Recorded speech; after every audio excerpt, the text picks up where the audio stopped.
Olha só, pessoal, aconteceu neste final de semana a luta entre Conor McGregor e Max Holloway. A gente vai comentar tudo o que aconteceu no retorno do Conor McGregor, um evento assim excelente, apesar da luta principal ter sido um fiasco. O card foi excelente, só luta boa, só lutão, e nada melhor para inaugurar esse canal com um card desse. Ou seja, esse é o primeiro vídeo do canal, então já conto com a força de vocês, de curtir, compartilhar. Mas faça isso no final. Primeiro assista esse vídeo aqui, veja a minha análise. Depois, se vocês realmente curtir, vocês vão deixar o like no vídeo, demorou?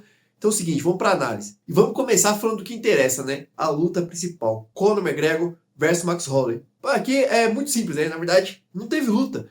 O McGregor já se machucou no primeiro movimento que ele fez, que foi dar um chute, né? Ele foi dar um chute voador lá, o giratório louco, e acabou machucando o joelho assim que pisou no chão. Isso acabou abrindo um espaço aí pra galera da teoria da conspiração, de até imaginar que talvez ele já estava machucado, e ele já começou a luta sabendo que estava machucado e já foi para entregar a luta. Particularmente não acredito nisso. Eu acho que o corpo dele não aguenta mais o alto nível do UFC, e o estresse de um treinamento de alto rendimento cobrou o preço justamente no momento da luta. Então assim, o cara que estivesse realmente no auge, né, das suas condições físicas, não iria ter uma lesão como aquela. Mas o Conor McGregor de hoje se machucou. Não sei se você acompanha o MMA há muito tempo, não sei se você pôde ver o auge do Conor McGregor, mas ele era um cara assim, simplesmente brilhante, todo mundo queria ver ele lutar. É um cara que lutava em ginásio, vendia todos os pay-per-views, e esportivamente ele era muito competente, venceu grandes nomes, e não à toa que ele foi o primeiro duplo campeão da história do UFC. Só que esse lutador não existe mais, isso tá claro. Então assim, péssimo o McGregor, não sei se ele volta a lutar, diria que não, acho que essa foi de fato a última luta dele.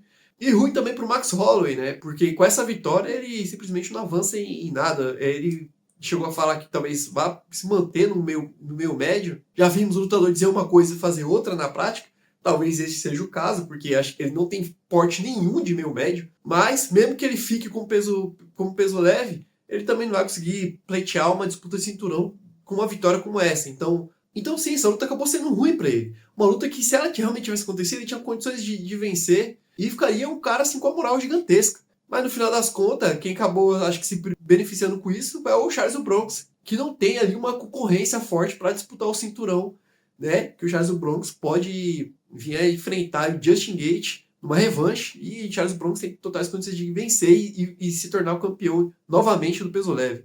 Então é isso, né? Triste para quem viu o Conor McGregor no auge e vê esse fim melancólico, uma lesão na perna. É muito triste, assim, como esse esporte é duro, cara. Esse esporte não tem jeito. Conor McGregor tinha o UFC no bolso, praticamente, e agora tá nessa situação aí, humilhada, né, a gente pode dizer.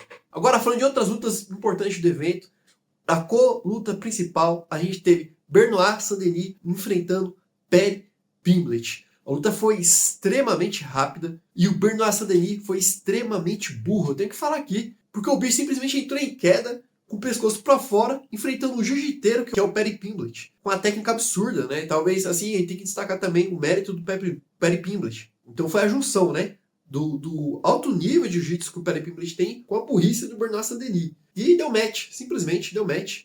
Paddy Pimblett laçou o pescoço dele, Paddy Pimblett fez o ajuste perfeito, encaixou o golpe e finalizou ali, tranquilidade, sem nem suar, nem suou na luta. E ganhou ainda, levou para casa 100 mil de bônus de performance. É fantástico. E Paddy Pimblett fica aí, se coloca aí como um nome top, né? No UFC ele só tem uma derrota, que foi pro Justin Gaethje, que é o campeão. Então, uma derrota que envelheceu muito bem.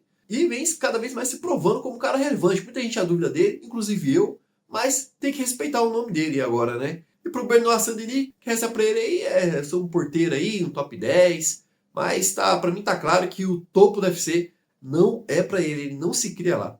E aí, seguindo aqui, vamos falar de Corey Sandhagen e Mário Bautista. Mário Bautista surpreendeu e venceu Corey Sandhagen. E a trajetória do Mário Bautista está cada vez mais parecida com a do Belal Muhammad. É aquele lutador que a gente não gosta dele, a gente não se importa com ele. Mas ele está vencendo, ele segue vencendo, luta após luta. Corey Sandhagen está no topo da prateleira do peso galo há muito tempo. E não é fácil ganhar dele, não. Tanto que você pode pegar o cartel dele, ele só perdeu realmente para ex-campeão, só para elite mesmo. E Mário Bautista teve uma excelente performance, machucou, deu knockdown E ele fez uma boa luta e conseguiu garantir o resultado por pontos. Parabéns, Mário Bautista. Você é um vencedor, mas a gente continua não se importando com você. E falando em quem a gente não se importa, também teve a luta do Brandon Royval contra Loner Kavanagh.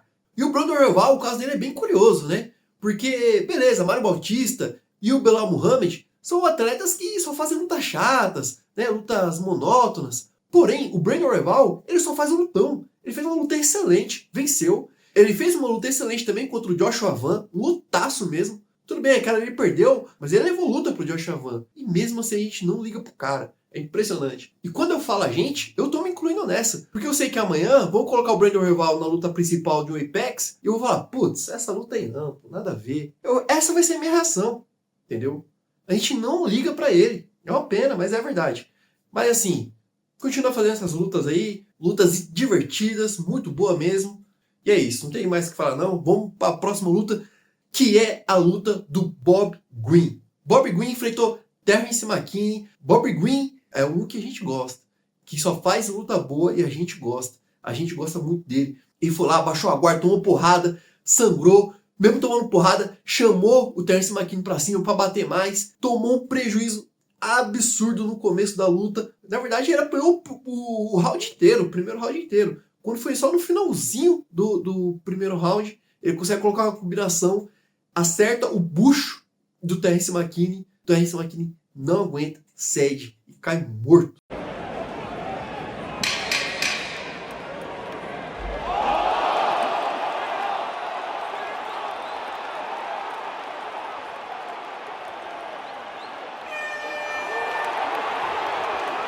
Muita gente achou polêmica a paralisação, eu vi alguns comentários, muita gente reclamou, mas eu achei a interrupção coerente, visto que o Terrence McKinney caiu ali praticamente em posição fetal. Ele estava ali, a linguagem corporal dele é de quem não queria mais o combate. Então o juiz poderia ter esperado um segundinho a mais e ir para o segundo round, ou ele poderia ter interrompido ali e ter gritado o fim da luta, já que pela linguagem corporal do Terrence McKinney ele não queria mais estar na luta. Eram duas escolhas que o juiz poderia ter feito, ele escolheu interromper a luta. Tecnicamente falando, ele está correto, mas eu também queria ver um pouquinho mais para ver o segundo round, mas enfim, independente de qualquer coisa, a luta foi excelente e ver o Bob Green vencer é bom demais. E falando rapidamente de algumas lutas do card preliminar, não vou falar de todas, mas vou falar de algumas. A gente tem que falar de outro velho que venceu, Robert Whittaker, que enfrentou Nikita Krylov. O Robert Whittaker fez uma boa performance, achei uma boa performance. Subindo de peso, a primeira luta dele, estreia no meio pesado. Tava com um shape diferente, lembrou até o Georges St-Pierre quando subiu pro peso médio, né? Tava ali, dava pra ver que ele tava ali com uma carcaça. E o Nikita Krylov fazendo o que ele sabe fazer ali, que é, né, um cara mediano ali em tudo, não um cara que se destaca em área, em nenhum setor da luta. Robert Whittaker aguentou a pressão, colocou os melhores golpes e nocauteou o Nikita Krylov. Eu acho que deve ter quebrado a mandíbula do Nikita Krylov. Enfim, quebrou a cara do cara. Foi uma excelente performance, é uma boa performance. Excelente performance não, mas foi uma boa performance e vale esse destaque. Agora vamos falar de Gabe Stevenson contra o Elisha Ellison. Esse é o nome do filho da mãe aqui que o Gabe Stevenson enfrentou. O Gabe Stevenson estreou no UFC. Essa é apenas a quarta luta principal. E assim, apesar dele ter nocauteado, ter feito uma luta divertida e ter nocauteado no primeiro round, eu acho que ele deixou algumas brechas ali, técnicas, né? Eu até vi o pessoal do sexto round falando, e eu concordo, que a performance dele não condiz muito com quem é pupilo de John Jones e treina com Greg Jackson.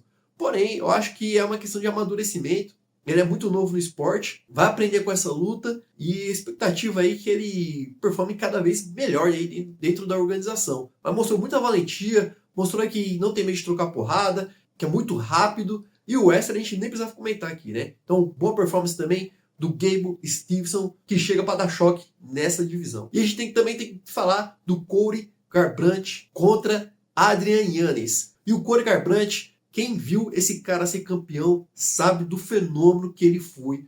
Essa title run dele, o caminho que ele trilhou até se tornar campeão, até a luta dele contra o Dominick Cruz, é simplesmente assim, um dos melhores que eu já vi, equivalente ao do Conor McGregor, assim, tirando a parte da mídia e tal, foi equivalente ao do McGregor contra o José Aldo. Porque foi uma performance excelente. Ele vinha de uma performance melhor atrás da outra até vencer Dominick Cruz. Depois ele enfrentou seu parceiro de treino, TJ Dillashaw, e foi espancado por 2 vezes. 2 lutas ele perdeu por TJ Dillashaw e depois ele nunca mais foi o mesmo. Vem acumulando derrota atrás de derrota e agora foi mais uma vez nocauteado pelo Adrian Yanez.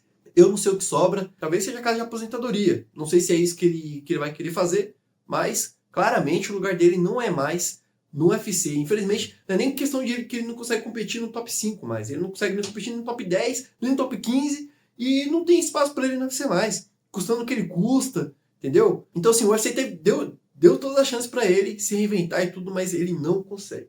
Também tivemos outros destaques, a gente vai falar bem brevemente, porque todas as lutas foram excelentes, com exceção da última, né? Porque a última nem teve luta, na verdade. Teve outras lutas que a gente não vai se aprofundar muito aqui, para o vídeo não ficar gigantesco. E como eu falei, esse aqui é o primeiro vídeo do canal, o vídeo piloto do canal aqui. Mas uma menção honrosa também para a luta entre César Almeida e Damian Pinas. César Almeida, infelizmente, acabou sendo nocauteado. Mas também tivemos a vitória do Alessandro Costa e do Ryan Gandra. Então fiquem de olho nesses atletas aí. Muito obrigado por assistir esse vídeo até aqui. Esse é o primeiro vídeo do canal, estamos apenas começando. Amanhã tem mais vídeo, certo? Já se inscreve, curte e deixa seu comentário aqui. Eu sei que esse vídeo aqui não vai ter muitas visualizações, vai ter umas 10 visualizações. Mas se você for um dos 10, comenta aqui que eu vou estar interagindo com você. E a gente pode estar continuando essa resenha do UFC 229 e estar falando sobre as lutas, certo? Então, muito obrigado por assistir até aqui e até mais.